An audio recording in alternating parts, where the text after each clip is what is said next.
Тэгээд өнөөдөр шинэ хичээлийн жилийн нээлт бас сайхан болж байна. За миний хувьд бол 1-р он жилийнхээ нээлтэнд оролцлоо.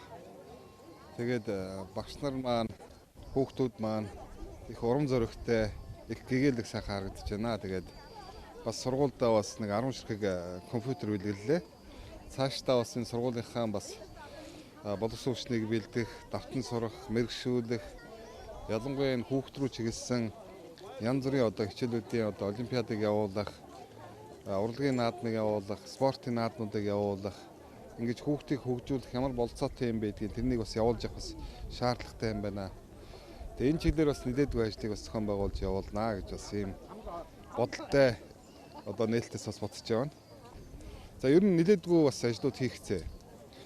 За миний хувьд гэсэн бас аймгийн засаг даргын мөрөө хөтөлбөртөө бид нар бас Дорногов аймагт энэ 4 жилдээ багтаагаад нэг ерөнхий боловсролын сургууль байгуулчихъя 12 жилийн. Арын төмөр замдаа бид нар бас нэг баг сургууль байгуулах гэсэн ийм мөрөө хөтөлбөр үндсэндээ бол батлагдж байгаа. Энэ 4 жилдээ багтаагаад ямарсан энэ хүүхдийн нэгтрлийн асуудал, энэ хүүхдийн анги дүүргэлтийн асуудал бас шийднэ. Хүүхдийг юу гэдгийг аль болохоор сурж боловсруулах энэ орчин бас бүрдүүлнэ гэсэн ийм бодолтой байж байгаа.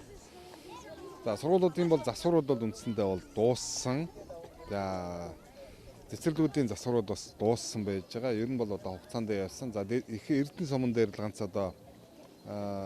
Японы бас өвсний үндэс төстөөр нэг цэцэрлэг маань их сурт орж байгаа. Босод сургуулиуд бол үндсэндээ бол засварууд бас хийгдээд дууссан. 9 сарда багтаагаад энэ багш нарын дунд бас спортынхаа наадмыг бас зохион байгуулчихна.